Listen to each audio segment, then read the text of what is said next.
नमस्कार, बहुत स्वागत है आप सभी का खबरों के सफर में। मैं हूं आपके साथ ज्योति यादव। बुलेटिन की शुरुआत करेंगे इस वक्त की बड़ी खबर के साथ। उत्तर पश्चिम भारत में 6 दिनों से हो रही बेहिसाब बारिश से जल प्रलय जैसा हालात हो गए हैं। हिमाचल, उत्तराखंड, दिल्ली, यूपी और पंजाब समेत देश भर में बारिश के कारण अब तक 100 मौतें हो चुकी हैं। वहीं पिछले 24 घंटे से 7 राज्यों में लैंडस्लाइड और बाढ़ की अलग अलग घटनाओं में 56 मौतें हुई हैं। सबसे ज्यादा 34 मौतें हुई हैं। हिमाचल में सबसे बुरे हालात है। यहां 3 दिनों में 12 इंच बारिश हुई है, जो सामान्य से 10 गुना ज्यादा है। यहां पहाड़ दरक रहे हैं और लैंडस्लाइड से घर और पुल ढह रहे हैं।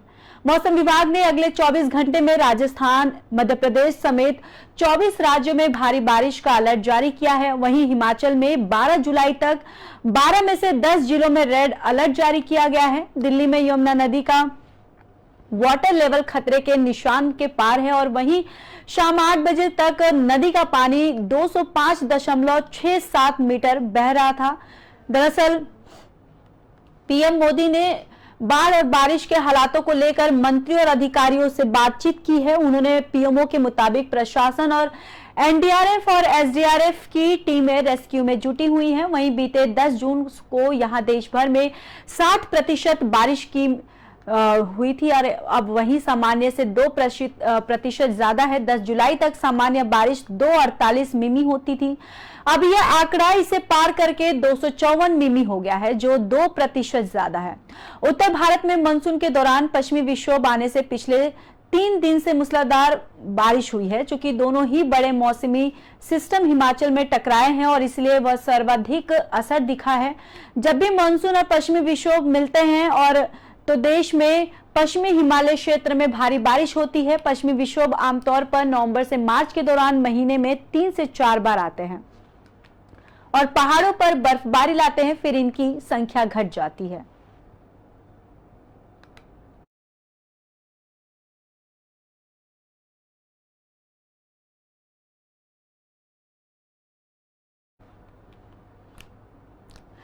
पश्चिम बंगाल की 64,874 ग्राम पंचायत चुनाव की मतगणना सुबह 8 बजे से जारी है। शुरुआती रुझानों में ममता बनर्जी की पार्टी टीएमसी ने बढ़त बनाई हुई है। वहीं अभी बैलेट पेपर की गणना चल रही है। बीजेपी, कांग्रेस और अन्य दलों में अब तक खाता नहीं खोला है। बंगाल में 8 जुलाई को वोटिंग शुरू हुई थी और हालांकि मतदान के दौरान कई बूथों पर हिंसा और बूथ कैप्चरिंग की घटनाएं भी हुई।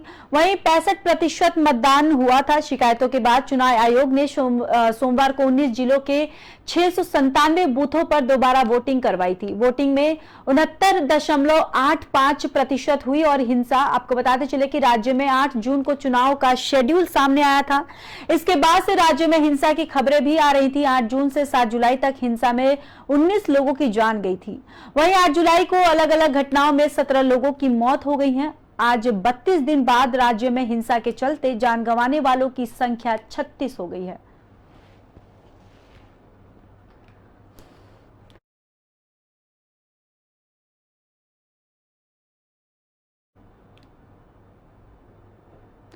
बिल्किस बानो गैंगरेप केस में 11 दोषियों की रिहाई के खिलाफ सुप्रीम कोर्ट में आज सुनवाई होगी और इससे पहले 9 मई को मामले में सुनवाई हुई थी। तब तक एक आरोपी कोर्ट में पेश हुआ था और उसने दावा किया था कि उसे मामले का नोटिस नहीं मिला। इस पर कोर्ट ने आरोपियों के वकील को फटकार लगाते हुए कहा कि आप नहीं चाहते कि बेंच इस मामले की सुनवाई करे।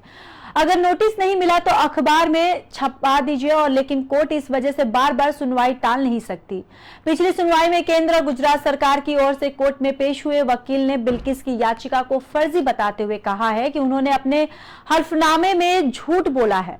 सरकार के वकील ने कहा कि रिहा हुए 11 दोषियों में से कुछ को बिल्किस की ओर से नोटिस नहीं दिया गया था।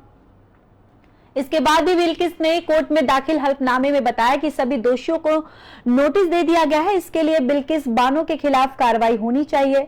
बानो की ओर से कोर्ट में पेश एडवोकेट शोभा गुप्ता ने इसका जवाब दिया है।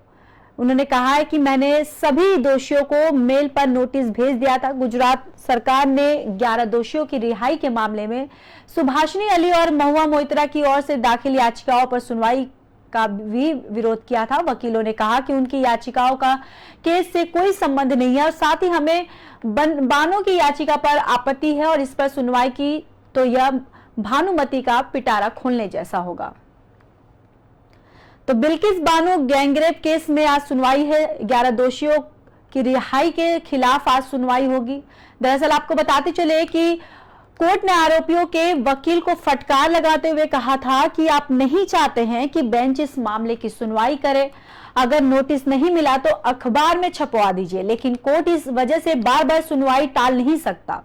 पिछली सुनवाई में केंद्र सरकार की ओर से कोर्ट में पेश हुए वकील ने बिल्किस की याचिका को फर्जी बताते हुए कहा है कि उन्होंने अपने हल्फनामे में झूठ बोला है। सरकार के वकील ने कहा कि रिहा हुए 11 दोषियों में से कुछ बिल्किस की ओर से नोटिस नहीं दिया गया। इसके बाद भी बिल्किस ने कोर्ट में दाखिल हल्फनामे में बताया कि सभी दोषियों को नोटिस दे दिया गया है। इसके लिए बिल्किस बानो के खिलाफ कार्रवाई होनी चाहिए।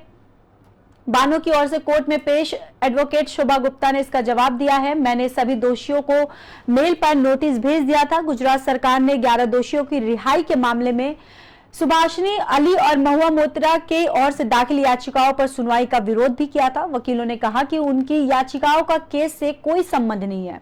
साथ ही हमें बानो की याचिका पर आपत्ति है और इस पर सुनवाई की तो ये भानुमति का पिटारा खोलने जैसा होगा।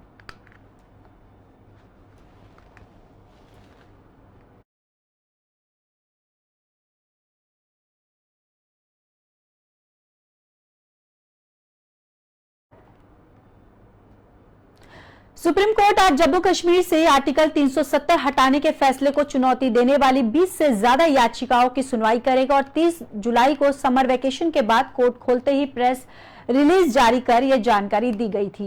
याचिकाओं पर सुनवाई सीजीआई डीवाई चंद्रचूड़ की अगुवाई वाली 5 जजों की बेंच करेगी और जिसमें justice Sanjay Kishan Kaul, justice Sanjiv Khanna, justice BR Gavai और जस्टिस सूर्यकांत भी होंगे। केंद्र सरकार ने 5 अगस्त 2019 को जम्मू कश्मीर से अनुच्छेद 370 हटा दिया था। अक्टूबर 2020 से संविधान पीठ की इस मामले की सुनवाई कर रही थी। सुनवाई की तारीख सामने आते ही जम्मू कश्मीर की पूर्व मुख्यमंत्री महबूबा मुफ्ती ने कहा था कि मुझे उम्मीद है कि अब जम्मू कश्मीर के लोगों को न्याय मिलेगा। जम्मू कश्मीर की पूर्व मुख्यमंत्री और पीडीपी चीफ महबूबा मुफ्ती ने कोर्ट के इस फैसले का उन्होंने कहा था कि मैंने स्वागत किया था। उन्होंने ये भी कहा कि मुझे उम्मीद है कि जम्मू कश्मीर के लोगों को न्याय मिलेगा। आर्टिकल 370 पर सुप्रीम कोर्ट के फैसले से ये साफ हुआ था कि इसे सिर्फ जम्मू कश्मीर की विधानसभा की सिफारिश पर ही रद्द किया जा सकता है। तो सुप्रीम कोर्ट में आर्टिकल 370 पर आज सुनवाई है। चंद्रचूड़ सीजीआई की अध्यक्षता में आज ये सुनवाई होगी। दरअसल ये मामला 2019 से संविधान पीठ के पास था। दरअसल आपको बताते चले कि सुप्रीम कोर्ट आज जम्मू कश्मीर से आर्टिकल 370 हटाने के फैसले को चुनौती देने वाली 20 से ज्यादा याचिकाओं की सुनवाई करेगा। 3 जुलाई को समर वेकेशन के बाद कोर्ट खोलते ही प्रेस रिलीज जारी कर यह जानकारी दी गई थी। याचिकाओं पर सुनवाई सीजीआई डीवाई चंद्रचूड़ की अगुवाई वाली 5 जजों की बेंच करेगी, जिसमें justice Sanjay Kishan Kaul, justice Sanjiv Khanna, justice BR Gavai और जस्टिस सूर्यकांत भी होंगे।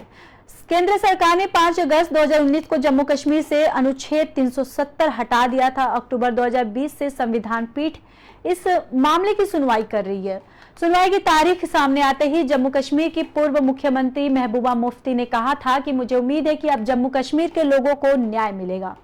जम्मू कश्मीर की पूर्व मुख्यमंत्री और पीडीपी चीफ महबूबा मुफ्ती ने कोर्ट के इस फैसले का उन्होंने कहा कि मैं स्वागत करती हूं। उन्होंने ये भी कहा कि मुझे उम्मीद है कि जम्मू कश्मीर के लोगों को न्याय मिलेगा। आर्टिकल 370 पर सुप्रीम कोर्ट के फैसले से यह साफ हुआ था कि इसे सिर्फ जम्मू कश्मीर की विधानसभा की सिफारिश पर ही रद्द किया जा सकता है।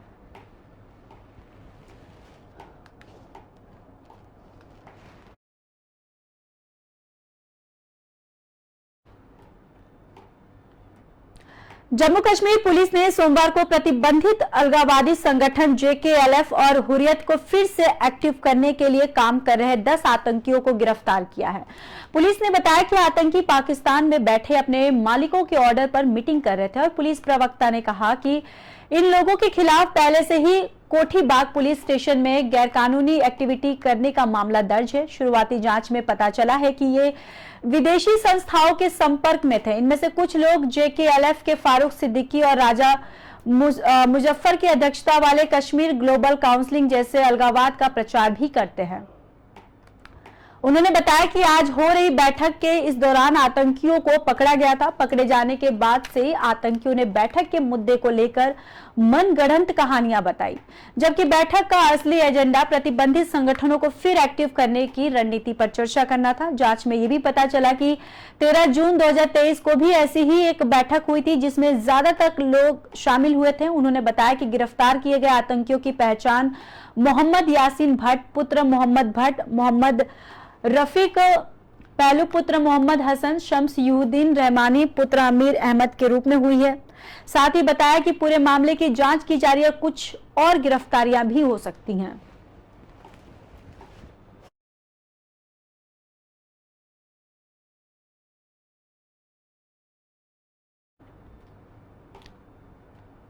फिलहाल के लिए इस बुलेटिन में बस इतना ही। बाकी देश और दुनिया की खबरों के लिए देखते रहिए पी न्यूज़।